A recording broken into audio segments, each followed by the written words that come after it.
2 பேரும் சேர்ந்துக்கிட்டு தான் இன்றைக்கி வந்து அழிச்சாட்டியம் பண்ணுறதை நம்ம பார்க்குறோம். திமுக சார்பில் 12 இல்லையா, 12 கட்சிகள், இந்த பக்கம் 13 கட்சி, மொத்தம் 25 கட்சி சேர்ந்து ஒத்த மனுஷனை எதிர்க்கிற, ஆட்சியில் இல்லை, அதிகாரத்தில் இல்லை, மக்களுக்கு நல்ல செய்யணும்னு வருமானத்தை விட்டுட்டு புதுசாக கட்சி கொள்கை கோட்பாடுன்னு ஆரம்பித்து இவ்வளோ இளைஞர்களை கையில் வச்சுட்டு நல்லது மட்டுமே பண்ணணும்னு நினச்சிட்டு வரக்கூடிய ஒரு நபரை எஸ்கே வந்து சர்ச்சைக்குரிய வகையில் பேசியிருக்காரு பார்த்தீங்களா? எஸ்கேனாலே சர்ச்சை தானே, அது இன்றைக்கி நேற்று சர்ச்சையா? பல காலமாக எஸ்கேனாலே சர்ச்சை தானே. எந்த எஸ்கே சொல்கிறேன்னு உங்களுக்கு புரியுது? சிவாஜி கிருஷ்ணமூர்த்தி தானே. கரெக்ட். அப்புறம் நீ எந்த எஸ்கே சொன்னப்பா? நானும் எந்த எஸ்கே தான் சொன்னேன். சரி, எங்கள் தலைவர் விஜய் அவர்களே ஒரு பெண் நிர்வாகி பிடிக்கும் அப்படின்னு சொல்லியிருக்காங்க. ஒருத்தர் இல்லை, இப்போ கோடிக்கான நபர்கள் எல்லாருமே சொல்கிற வார்த்தை தான் விஜய் அவர்களை பிடிக்கும். நல்ல ஒரு விஷயம் புரிஞ்சுக்க சிவாஜி, நான் உங்கள்கிட்ட தான் கேட்குறேன். விஜய் அவர்களை பிடிக்கும் அப்படின்னு சொன்னால் பணம் இருக்கு, வா போய் படத்துக்கு ரூம் இருக்குன்னு சொல்கிறேன். விஜய் அவர்களை எனக்கு ரொம்ப பிடிக்கும்னு சொன்னது யார் தெரியுமா? ஸ்டாலின். விஜய் அவர்களை எனக்கு பிடிக்கும்னு சொன்னது யார் தெரியுமா? உதயநிதி. பணம் அனுப்பிச்சு வைக்கிறியா? பெண்கள் எல்லாம் வெறி கொண்டு இருக்காங்க. ஓட்டு கேட்டு திமுக காரன் எவன் வந்தாலும் சரி தொடப்ப கட்டையோட மக்கள் நிற்பாங்க. நின்றுட்டு ஏண்டா ஒரு மனுஷனை பிடிக்குன்னு சொல்லிட்டா அவங்க வீட்டுக்கு போ, ரூமுக்கு போன்னு சொல்கிறேனாக்கா இதுக்கு பதில் சொல்லுங்கடா எவனா இருந்தாலும் அப்படின்னு பெண்கள் நிச்சயமாக ஓட்டு போட்டு வரும்போது கேட்பாங்க. இல்லை, அதை நம்ம பேசணும், ஏன்னா அது கடந்து போக முடியாது. 3 பேரை வந்து கொலை செஞ்சுருக்கிறாங்க. பாலியல் வன்புணர்வு செஞ்சு கொலை செய்து ஒரு 2 வயசு குழந்தை, ஒரு ஆண் ஒரு பெண்ணை கொலை செஞ்சு 3 இடத்துல 3 விதமான இடத்துல குப்பை கிடங்குலாம் பாடியை டிஸ்போஸ் பண்ணியிருக்காங்க. தலைநகரமாக கொலை நகரமான்றது இப்போ உங்களுக்கு வெட்ட வெளிச்சமாக தெரியுதா இல்லையா? தொடர்ச்சியாக எவ்வளோ கொலைகள் நடந்து கொண்டே இருக்கிறதுன்னு அது நல்லா பாருங்கள். அந்த பெண்ணோட உடலை இன்றைக்கி தான் கண்டுபிடிச்சிருக்காங்க. 4 நாளுக்கு இங்கே காவல்துறையோட கரங்கள் கட்டப்பட்டு அவங்கள வந்து முடக்கி வச்சிருக்கக்கூடிய நிலைமை இருக்கிறதுனால சர்வசாதாரணமாக கொலை செஞ்சு இந்த பாடியை கொண்டு போய் குப்பை கிடங்குல வீசிடலாம், நம்ம என்ன வேணால் செய்யலாம். கரூர் கிருஷ்ணராயபுரம் பகுதியில் வந்து ஒரு கல்குவாரி செயல்பட்டு வந்திருக்கு. ஒரு எம்எல்ஏ பழனியாண்டின்னு நினைக்கிறேன். இருங்க, எந்த ஊர்? கரூர். சத்தமாக சொல்லுங்கள். கரூர். கேட்கல, சத்தமா கரூர். இப்போ சொல்லுங்க, நல்லா புரிஞ்சுங்க. கரூர்ல செய்தியாளர்கள் தாக்கப்பட்டிருக்காங்க, கடத்தி வைக்கப்பட்டு அடிக்கப்பட்டு 11 மணிக்கு திமுக ஆட்சி வந்துருச்சுன்னா 11:05க்கு மாட்டு வண்டி எடுத்துட்டு கிளம்பு மண்ணல்லு, எவனும் தடுக்க மாட்டான், தடுக்கிறவன் இருக்க மாட்டான் சொன்னது செந்தில் பாலாஜி. இப்போ எந்த ஊடகத்தை சார்ந்த செய்தியாளர்களையும் கேமராமேனையும் கடத்தி வச்சு அடித்தாங்களோ அவர்கள் தொடர்ச்சியாக தளபதி விஜய்க்கு எதிராக செய்தி போட்டுக்கிட்டே இருந்தாங்க. ஆனால் இன்னைக்கு உங்கள் செய்தியாளர் தாக்கப்பட்டான்னு தெரிஞ்ச உடனே முதல்ல குரல் கொடுத்து இதை வைரல் ஆக்குறது டிவிக்கே தான்.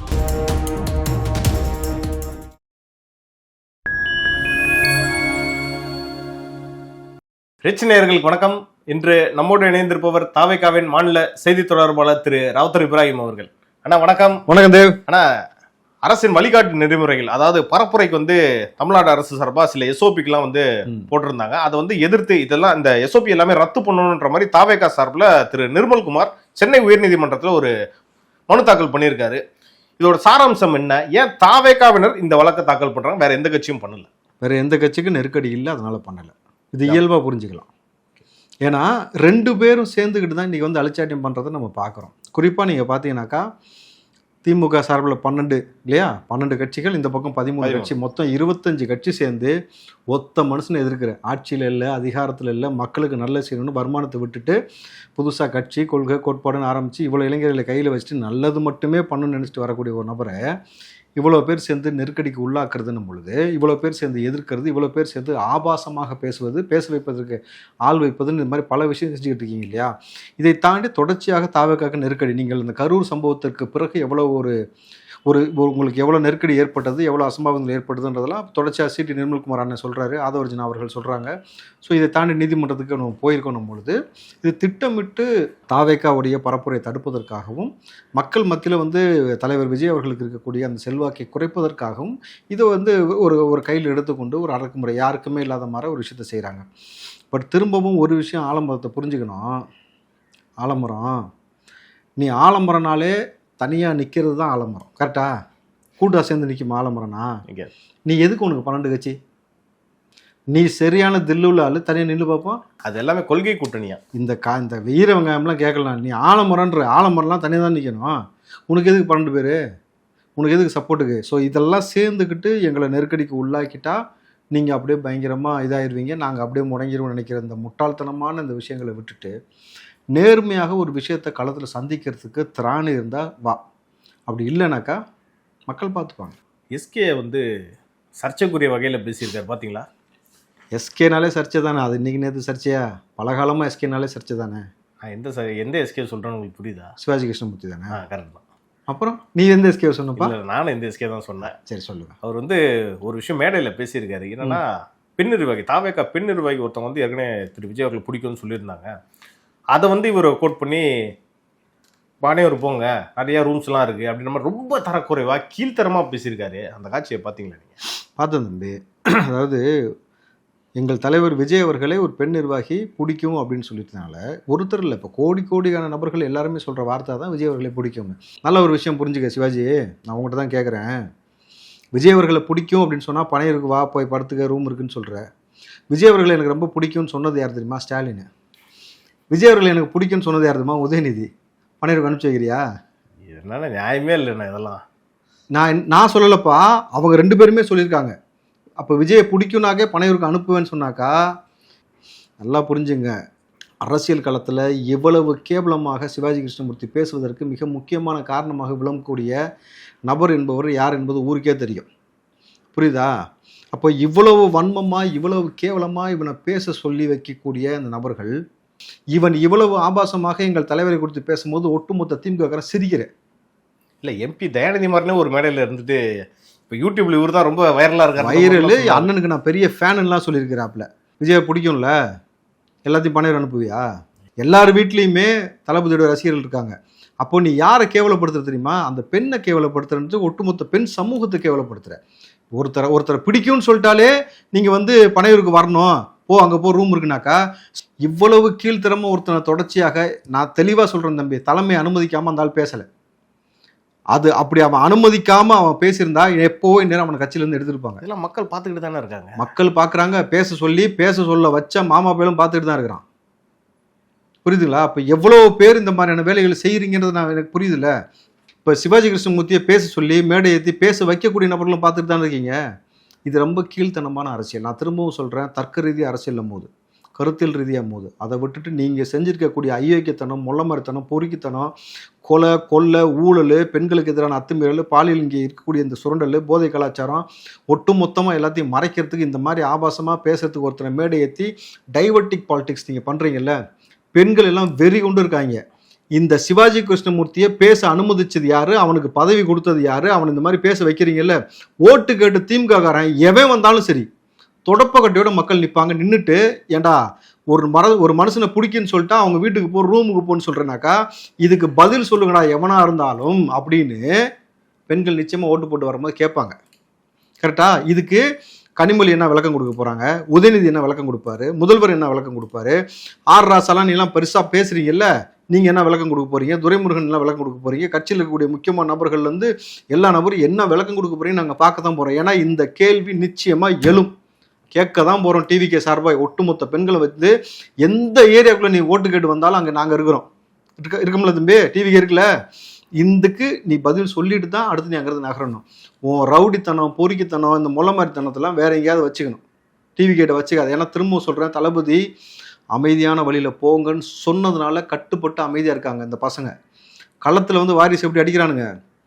தளபதி ஊன்னு சொன்னால் 80% யங்ஸ்டர்ஸ் தம்பி டிவிக்கில் இப்படின்னு ஊன்னு அனுமதி கொடுத்தான்னு வச்சுக்கேன் பிரிச்சிருவானுங்க. அதெல்லாம் வேணான்னு ரொம்ப ரொம்ப கட்டுப்படுத்தி தளபதி வச்சிருக்கிறதுனால தான் இவ்வளவு அமைதியாக தமிழ்நாடு போகுது. இன்னமும் நீங்கள் எல்லாரும் உட்காந்துக்கிட்டு இந்த அல்சாட்டி பண்ணிட்டு இருக்கிறீங்க. தயவு செஞ்சு நிப்பாட்டிக்கங்க, நல்லா இருக்காது. எஸ்கே வந்து இவ்வளோ பேசுனதை பற்றி நீங்கள் ரொம்ப ஒரு கண்டனம் தெரிவிக்கிற வகையில் வந்து நீங்கள் இவ்வளோ விஷயம் சொல்லிட்டீங்க. இன்னொரு விஷயமா சென்னையில் நடந்துச்சு, திருவல்லிக்கேணியில். அதுவும் திமுகவினர் இதில் வந்து அவங்களுடைய பங்கு இருக்குது. என்னன்னா, அங்கே வந்து ஒரு பம்பு கனெக்ஷன் ஏதோ கொடுத்துருக்காங்க போல. அதை வந்து ஏன் இந்த வீட்டுக்கு மட்டும் கொடுக்குறீங்க, ஏன் தனியாக இந்த வீட்டுக்கு மட்டும் கொடுக்குறீங்கன்னா ஒரு பெண் ஒருத்தர் கேள்வி எழுப்பியிருக்காங்க. தாவேக்கா நிர்வாகி தான் நிர்வாகி. ஆமாம், அவங்கள வந்து விசிகாவினரும் திமுகவினரும் கல்லாலே அடிச்சு தாக்கியிருக்காங்க. அந்த செய்தி பார்த்தீங்களா? பார்த்து தம்பி, கல்லால் அடிச்சு மண்டையை உடைச்சு அவங்களுக்கு தையல் போடப்பட்டிருக்கணும் பொழுது, நீ ஆம்பளைன்னா ஆம்பளைட்டு தாண்டா உன் வீரத்தை காட்டணும். கரெக்டா? நீ பெண்கள்கிட்ட போயிட்டு உன் வீரத்தை காட்டுற அடிக்கிறனாக்கா நீங்கள் அப்போ உங்களை யாருன்னு சொல்லுவாங்க? வேற பேர் இருக்குது தம்பி.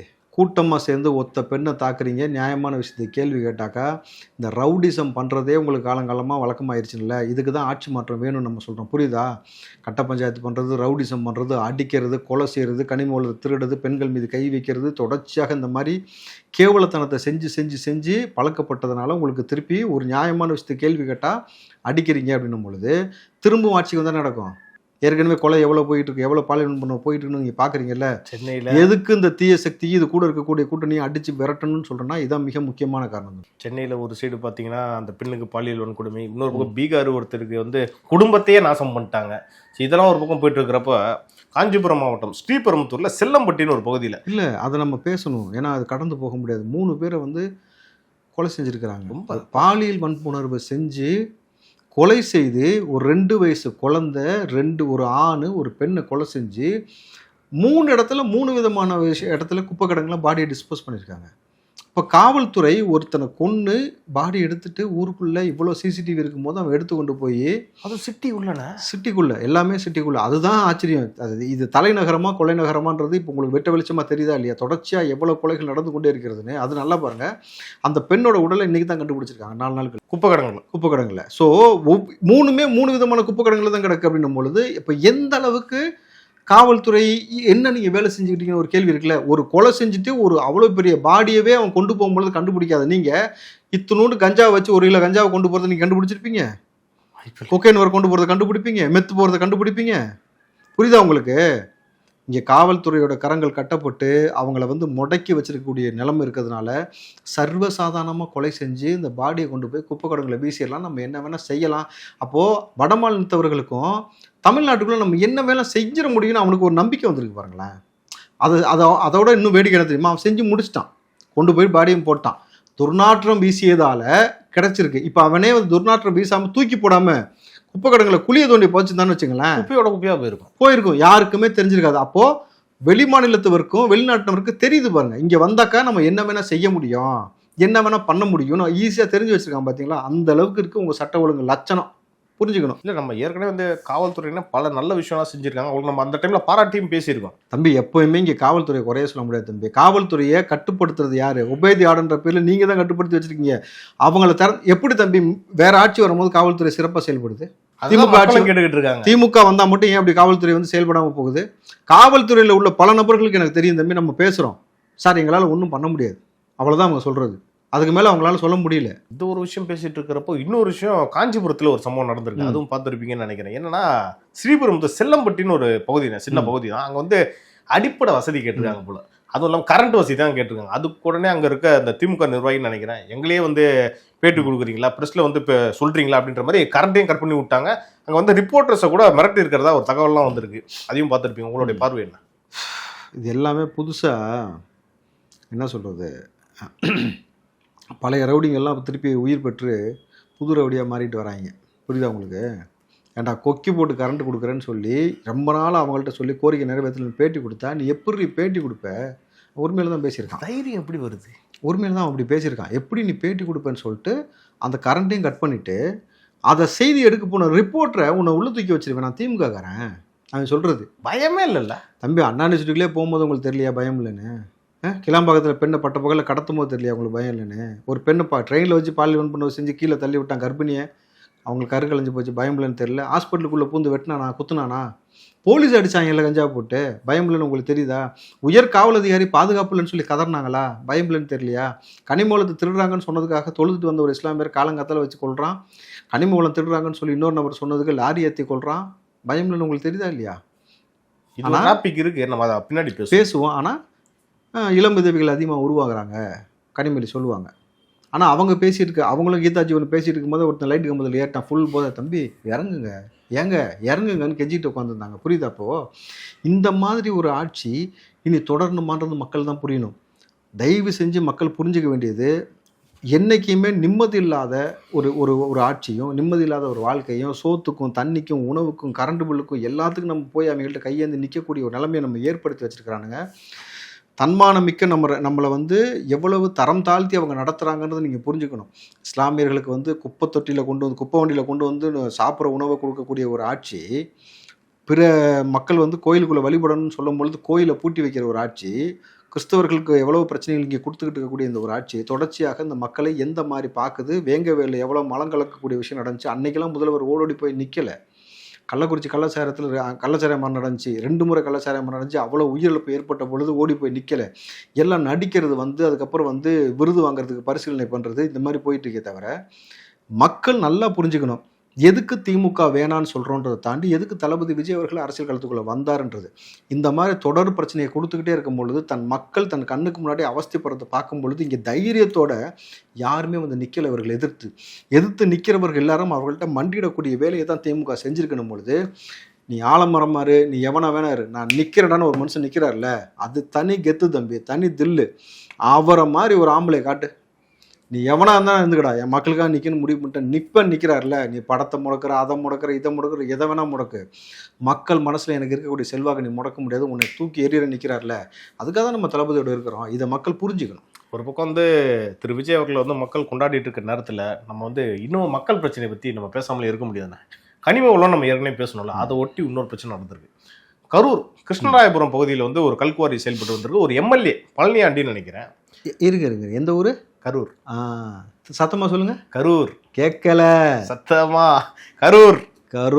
இப்போ சொல்லுங்க. இந்த கிருஷ்ணராயபுரம் பகுதியில் வந்து ஒரு கல்குவாரி செயல்பட்டு வந்திருக்கு. எம்எல்ஏ பழனியாண்டியோட கல்குவாரின்னு சொல்றாங்க. நியூஸ்லாம் வந்திருக்கு. என்னன்னா செய்தி சேகரிக்க போயிருக்காங்க ஒரு ரிப்போர்ட்டரும் ஒரு கேமராவும். அவங்கள கடத்தி எப்படி நீ நியூஸ் சேகரிப்புன்ற மாதிரி அவங்கள தாக்கி இருக்கிறதாகவும் செய்தியில வந்திருக்குண்ணா. அதை பார்த்தீங்களா? தாக்கியிருக்காங்க. அதுக்கப்புறம் இப்போ போய் போலீஸ் அவங்கள மீட்டிருக்காங்க. எஸ்பி ஆமா, அவரு தான் கொடுத்துருக்காரு போல. நல்லா புரிஞ்சுங்க. கரூர்ல செய்தியாளர்கள் தாக்கப்பட்டிருக்காங்க, கடத்தி வைக்கப்பட்டு அடிக்கப்பட்டு. இப்போ காவல்துறை வந்து இதுக்கு செய்தியாளர் தாக்கப்பட்ட விஷயம் தெரிஞ்சு கம்ப்ளைண்ட் போனதுனால, அதுவும் அது யூடியூப் இல்லாமல் நீங்கள் இதுவே வந்து உங்களுக்கு மெயின் ஸ்ட்ரீம் மீடியான்றதுனால இது நியூஸ் பெருசாகுன்றதுனால இப்போ போய் போலீஸ் வந்து மீட்டு வந்திருக்காங்க. அப்போது இந்த இடத்துல நம்ம கோட் பண்ணி சொல்ல வேண்டிய ஒரு விஷயம் என்ன தெரியுமா? 11 மணிக்கு திமுக ஆட்சி வந்துருச்சுன்னா 11:05 மாட்டு வண்டி எடுத்துகிட்டு கிளம்பு மண்ணல்லு, எவனும் தடுக்க மாட்டான், தடுக்கிறவன் இருக்க மாட்டான் சொன்னது செந்தில் பாலாஜி.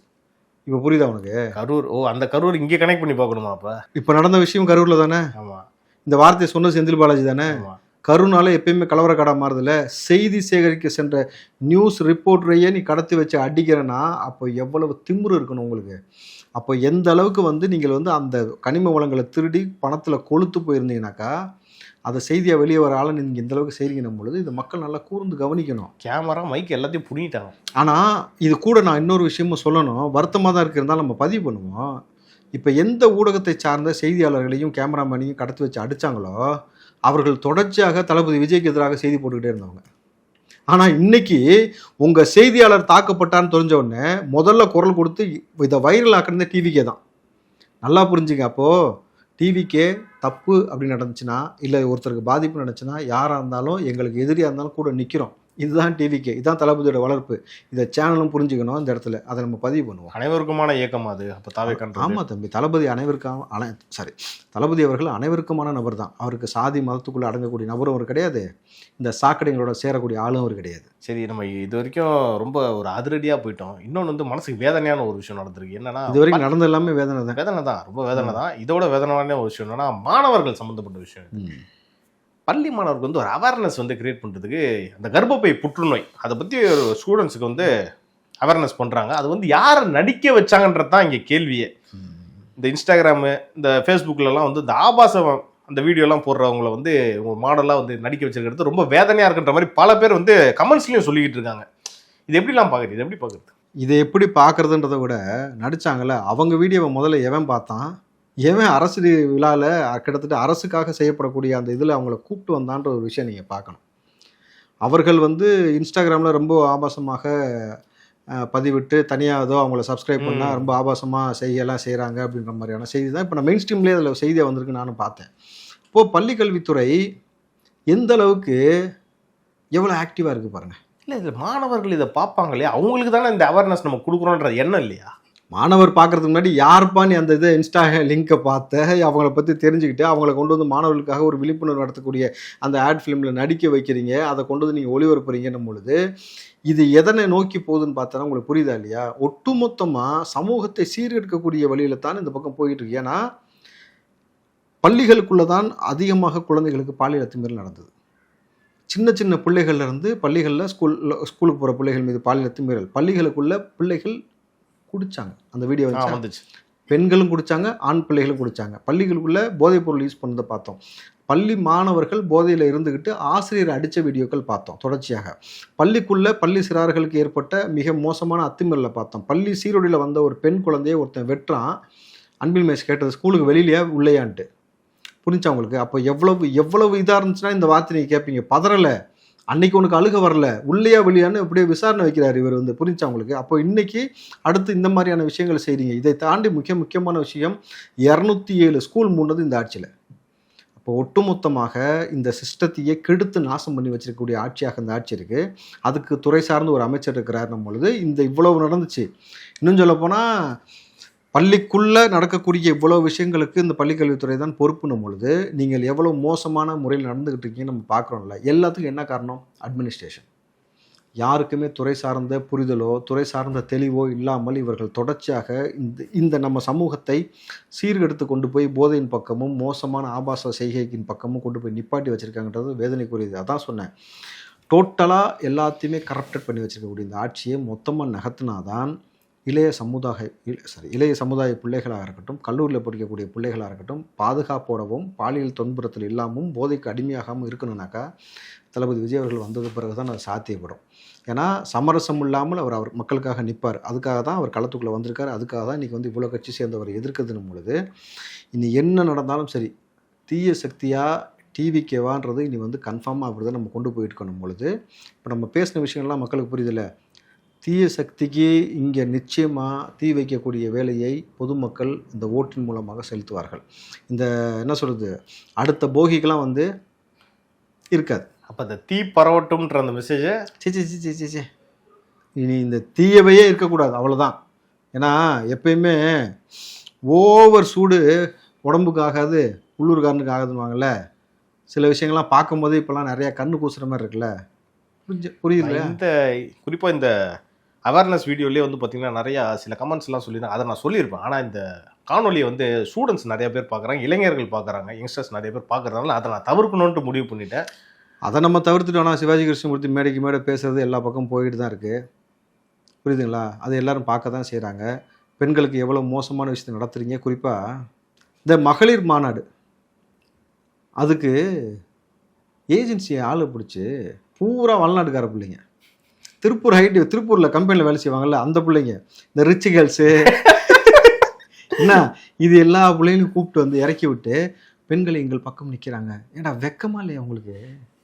நான் கேட்குறேன், ஏய் அந்த பிள்ளைங்க வேலைக்கு வந்திருக்காங்க அங்கேருந்து, அதுங்களை கூப்பிட்டு வந்து இங்கே வந்து நிற்க வச்சு க்ரௌடு காமிச்சு ஹிந்திக்கார பிள்ளைங்களை எல்லாத்தையும் வச்சு, ஐயோயோயோ யார்கிட்ட ஒரு ஏஜென்சி மூலம் கொடுத்து இவங்க பண்ணுற அழைச்சிட்டு இருக்குல்ல, திரும்ப நீ தோத்துக்கிட்டே இருக்கடா திமுகன்றது இது நல்ல இதுலேருந்து வெட்ட வெளிச்சமாக தெரியுது. அப்போ இந்த இந்திய எதிர்ப்பு இந்த இந்திய எதிர்ப்பு அதெல்லாம் ஒரு ஈரவங்காயமும் கிடையாது தம்பி. இதெல்லாம் ஒரு பக்கம் இருக்கட்டும். நாம் தமிழர், அதாவது அந்த கட்சியை சேர்ந்த ஒரு தொழில்நுட்ப நிர்வாகி போல பெண் நிர்வாகி ஒன்று விஷயம் சொல்லியிருந்தாங்க பார்த்தீங்களா? எல்லாரும் ஃபேக் ஐடி வச்சுக்கோங்க, சிம் கார்டு 4-5 வச்சுக்கோங்க, ஒரு தொகுதிக்கு 2 ஃபோனு 4 சிம் கார்டு வச்சுக்கோங்கன்ற அந்த காணொலி பார்த்தீங்களா? பார்த்தேன். கட்சியை இவங்க எப்படி வளர்க்குறாங்கன்ற லட்சணம் இப்போ தான் புரிஞ்சு எனக்கும். ஏண்டா டேய் எப்பா, அதாவது இப்படி ஒரு விஷயத்த நம்ம இதுக்கு முன்னாடி பார்த்துருக்க முடியாது. என்னைக்கு டுபாக்கூர் பொலிட்டிஷியன் ஆஃப் தமிழ்நாடுன்னு சொல்லி போட்டால் அண்ணன் சீமான் வந்தாரோ, இன்றைக்கி அவங்க ஐடிவிங்க சார்ந்தவங்க நினைக்கிறாங்கல்ல, சப்ஜெக்ட் டு வெரிஃபை. ஆனால் அவங்களே வந்து பேசும்பொழுது சொல்கிறாங்க, 10 ஃபேக் ஐடி வச்சுக்க, எப்படி 10 ஃபேக் ஐடி வச்சுக்க, 5-6 மொபைல் ஃபோன் வச்சுக்க, 4 சிம் கார்டு, மினிமமாக 4 சிம் கார்டு வச்சுக்க, நீ வந்து ட்விட்டு போட்டுக்கிட்டே இரு, என்ன வேணாலும் போடு, எப்படி வேணாலும் போடு, இந்த மாதிரி செய் அப்படின்னு சொல்லிட்டு திருநங்கைக்கு ஒருத்தவங்களுக்கு நாம் தமிழர் மூலமாக ஒரு சீட்டு கொடுத்துருக்காங்க ஒரு தொகுதியில் நிற்கிறதுக்கு.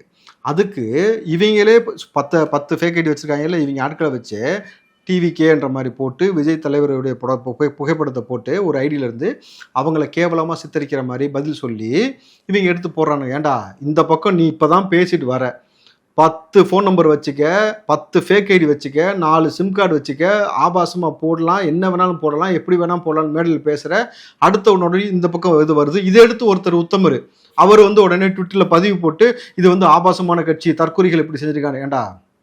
ஏண்டா நல்லா கேட்க தான் எனக்கு தோணுது. நான் வந்து கொஞ்சம் நாகரீகமாக போகணுன்னு பார்க்குறேன். ஸோ உங்களுடைய தராதரம் என்னன்னு இப்போ உங்களுக்கு புரியுதா? ஏன் இவங்க கதறாங்கன்னு தெரியுதா உங்களுக்கு? இந்த தவக்கலை ஆமை இதெல்லாம் ஒன்றா சேர்ந்து கிச்சின்னு கத்தக்கூடிய ரீசனே அவனுடைய சாம்ராஜ்யம் உடஞ்சி போச்சு, முடிஞ்சு போச்சு தம்பி. ஒவ்வொரு முறையும் தம்பி எலெக்ஷன் வந்தால் எல்லாருக்குமே பார்த்தீங்கன்னாக்கா அது வந்து என்னது, தேர்தல் களம்ன்றது அவங்களுக்கு வந்து ஒரு சோதனை களம். ஆனால் ஒரு கட்சிக்கு மட்டும் அது வந்து கலெக்ஷன் களம். எலெக்ஷன் வந்தாலே கலெக்ஷன் தான் அவங்களுக்கு, ரொம்ப கொண்டாட்டம், ரொம்ப என்ஜாய்மெண்ட்டில் இருப்பாங்க. அதுலேயும் கை வைக்கிற மாதிரி ஆகிப்போச்சு. அங்கே யாருமே கூடாரம் காலி ஆகும் பொழுது இப்படி ஆபாசத்தை தூக்கிட்டு வராங்க. ஒரு பக்கம் சிவாஜி கிருஷ்ணமூர்த்தினா, இன்னொரு பக்கம் இந்த மாதிரி. ஸோ இவர்களையெல்லாம் மக்கள் பார்க்குறாங்க. நான் திரும்பவும் சொல்கிறது தான், ஏன் ஒரு வாரியர்ஸ்ட்டை நீ தோற்று மண்டிகிட்டே கிடக்குறேன்ட்டு. இங்கே கோடான கோடி பேர் வாரியர்ஸ் இருக்கிறான், அவங்ககிட்ட நீ மண்டிகிட்டே கிடக்குற. நீ 70 வருஷம் கட்சி வச்சனும் மண்டி இருக்கிற, 15 வருஷமாக கட்சியில் இருக்கிறாங்க, நான் அரசியல் நடத்துகிறேன்னு சொல்கிறேன்னு மண்டிடுற. எங்கள் முன்னாடி நீ நிற்க மாட்டேன்னு நாங்கள் தரவுகளோடு பேசுகிறோம். நீங்கள் தருதலைகளை போல் சில வேலைகள் செஞ்சுக்கிட்டு இருக்கிறத நிப்பாட்டிக்கணும், அதான் உங்களுக்கு நல்லது. கொள்கைலாம் தாவேக்காக்கு கொள்கையே இல்லைன்ட்டு தான் அந்த குரூப் சொல்லிட்டு இருக்காங்க. சொல்கிறவெல்லாம் அவன் கொள்கையை கக்கூஸில் வச்சு ஃப்ளஷ் பண்ணி விட்டுட்டு வந்து இங்கே பேசிகிட்டு இருக்கான். தம்பி அவனை விடு தம்பி. ஓகே, நடப்பு அரசியல் மற்றும் சமூக நிகழ்வு பற்றி நீங்கள் நம்ம நிறைய பேசணும்ல, இதுக்கப்புறம் அது அடுத்தடுத்த நிகழ்ச்சிகளில் இன்னும் நம்ம டீட்டெயிலாக பேசலாம்ண்ணா. நன்றி. நன்றி தம்பி.